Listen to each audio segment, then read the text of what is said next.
Hello everyone, it's Shane Kanto, your Wasteland reviewer, and I'm here to review Venom: The Last Dance. Yes, supposedly the last film in the Venom trilogy here from Sony in their Spider-Man villains universe that they've created, and this has been the real cash cow that I feel like has really set the stage for them to do this whole entire thing. And we have writer Kelly Marchell, who's making her directorial debut with this film after writing on the first two films. And we have Tom Hardy back in a weird, convoluted kind of explanation of what the hell happened at the end of Spider-Man No Way Home and where he was in this multiverse, and them just quickly writing that off, but setting up in a very shoehorned in prologue Null, the king of the symbiotes who's been imprisoned by his symbiotic children, and he sends out all these giant monsters throughout the different worlds trying to find some convoluted MacGuffin that makes absolutely no sense, and the more they try to explain it, the more confusing that it is, but it just so happens to be inside Venom and Eddie, so of course these giant monsters are coming after them. But if that weren't enough, there's a whole bunch of other subplots going on, like Chiwetel Ejiofor's Strickland, who's chasing them down and really trying to launch Area 55, this secret government site where they're studying symbiotes, where you have Dr. Teddy Payne, played by Juno Temple, who has this whole entire backstory with lightning and her dead brother that is so quickly glossed over that you're like, were we supposed to care about that? And you have Rhys Evans's Martin, whose whole family's on this road trip trying to find aliens at Area 51, and why the hell they're even in this movie. You have Stephen Graham, who is Detective Mulligan from the previous films and somehow shoehorned in here just so that he can be a symbiote exposition dump.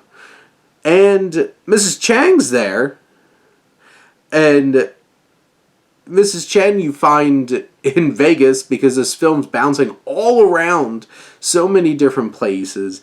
This is a mess. This movie's a hot mess. And the story is ridiculous. It makes absolutely no sense. There's no logical reason where things are going. Everybody's moving at like season 7 of Game of Thrones speed across big tracts of land, and things are overly convenient. This whole MacGuffin thing is absolutely ridiculous, and the rules don't even make sense within the confines of this film to begin with, as they're like, this is how this thing has been created, and it's like, but what about all these other instances of that same exact thing happening? It's just like, shh, don't think about it. And this doesn't really feel like it comes to a very satisfying conclusion. Null, the villain, is so underdeveloped, just like evil, and then you have a bunch of mindless giant monster things that make up the antagonist for most of the film. I feel like Ejiofor's character Strickland does have some interesting layers to him, and that's about it. Juno Temple's surely wasted. Rhys Evans is wasted. Stephen Graham especially. And you have all of these other symbiotes that start popping up namelessly, and most of them like stomped out or eaten without much of anything focused on them. The biggest selling point of all these movies has always been Tom Hardy, and he still delivers on the whole Eddie and Venom dynamic.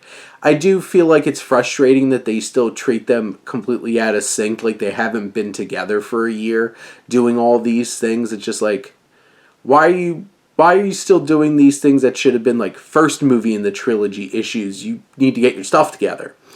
And this film is wildly silly and ridiculous at times, and then tries to get really emotionally serious and resonant, and you can't. It just, Marchell really struggles to balance those tones in any meaningful way. The pacing of this is horrendous. There's long stretches, like there was probably 15-20 minutes in a row where Tom Hardy wasn't even on screen.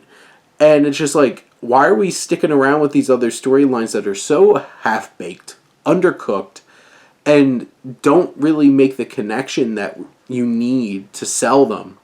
You have these wild, crazy scenes like Venom having one last dance with Mrs. Chen, all choreographed, and they make a joke about it, so of course it has to make sense. And just this story bounces around to so many different places. The finale had so much potential to really nail this, but it feels anticlimactic and uninteresting, and we're supposed to feel satisfied by the end of this trilogy, yet it sets up this whole new big bad, and it's just like, where's Null gonna come in? And if this winds up leading into Spider-Man 4 with Tom Holland, that's just ridiculous and so uninteresting. And at the end of the day, this doesn't look visually very good. There's a lot of CGI that looks really fake and unconvincing and ridiculous. Visually, there's not a whole lot of personality to this. You can definitely tell that Marcel hasn't found her voice as a director with this first outing. And really, Tom Hardy and, to an extent, Chiwetel Ejiofor, the only real positives, I feel like, in this whole entire film. And, it just feels right that this story of Venom and Eddie is finished, and, we could just move on from it. There's also some fun needle drops that are unexpected and wild, but that doesn't make a good movie, and this certainly is not one.